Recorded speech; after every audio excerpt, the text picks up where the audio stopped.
un problème il n'est pas pratique, en fait ils disparaissent devant son problème au lieu d'appliquer des instructions pratiques de la Bible.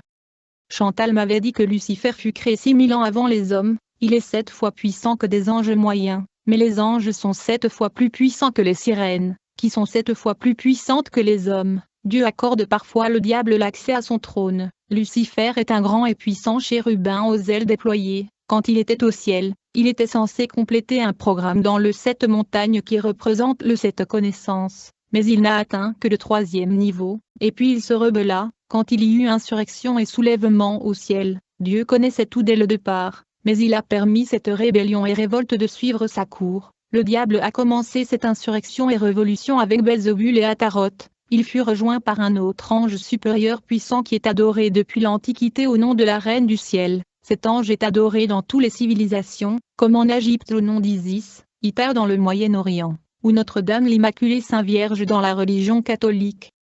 Beaucoup de disciples de Lucifer sont investis dans le cimetière parce que c'est un portail vers le monde de Satan. Ces gens sont appelés le roi de la terre. À chaque fois qu'un homme signe un contrat avec le diable, le bénéficiaire est toujours le diable, qui ne respecte jamais ses engagements car il est un trompeur. Quand j'ai signé le contrat avec le monde invisible, il était écrit dans le parchemin, tu nous aideras dans le monde physique et nous allons vous aider dans le monde invisible. Mais le diable est un malin. En effet, je me souviens d'un comédien célèbre dans notre pays qui avait signé un contrat avec le démon de la comédie du monde de Pandemonium. Le démon Richacha est le dieu de la comédie et de l'humour, celui qui fait rire les gens dans le monde infernal de Satan. Quand le comédien avait signé un pacte avec ce démon, il ne savait pas qu'il y avait de termes et conditions cachés dans l'accord qu'il avait signé. C'est ainsi que ce comédien tomba victime car le démon de la comédie tua son fils. En fait, pour obtenir quelque chose de Lucifer vous aurez besoin de sa signature et de celle de Belzébul et Ataroth. Si vous osez vous asseoir sur la même table avec Lucifer,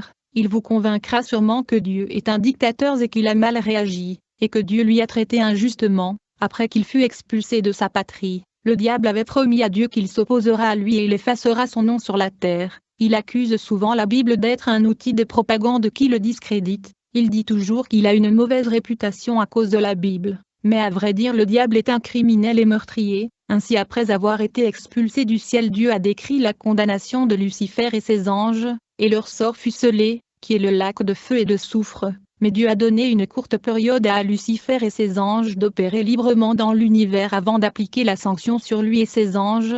Il est clair pour les anges déchus que leur sanction ne va pas tarder. C'est ainsi qu'ils travaillent pour emmener toute l'humanité avec eux dans le lac de feu. En fait, après la chute de Lucifer et la guerre céleste, il y avait un ange déchu qui était soucieux et nerveux. À chaque fois qu'une année est passée sans que la destruction ne s'abatte sur eux et le monde de Satan, elle allumait une bougie et célébrait. C'est ici l'origine de la fête d'anniversaire. Cet ange déchu qui allumait le bougie chaque année pour célébrer le fait que Dieu retardait leur destruction était adoré au nom de la déesse Artémis. Par ailleurs, le diable dirige un royaume structuré énorme. Après la chute des anges rebelles, ils ont erré dans le cosmos et dans l'univers, mais à la fin ils se sont réunis pour bâtir une nouvelle civilisation. Lucifer a rassemblé les anges qui étaient des bâtisseurs, des constructeurs, artistes et architectes dans le ciel. Ils ont décidé de construire le Pandémonium, la capitale de l'enfer. Ils ont construit ce royaume en une période très courte, et pourtant il dépasse toute civilisation humaine.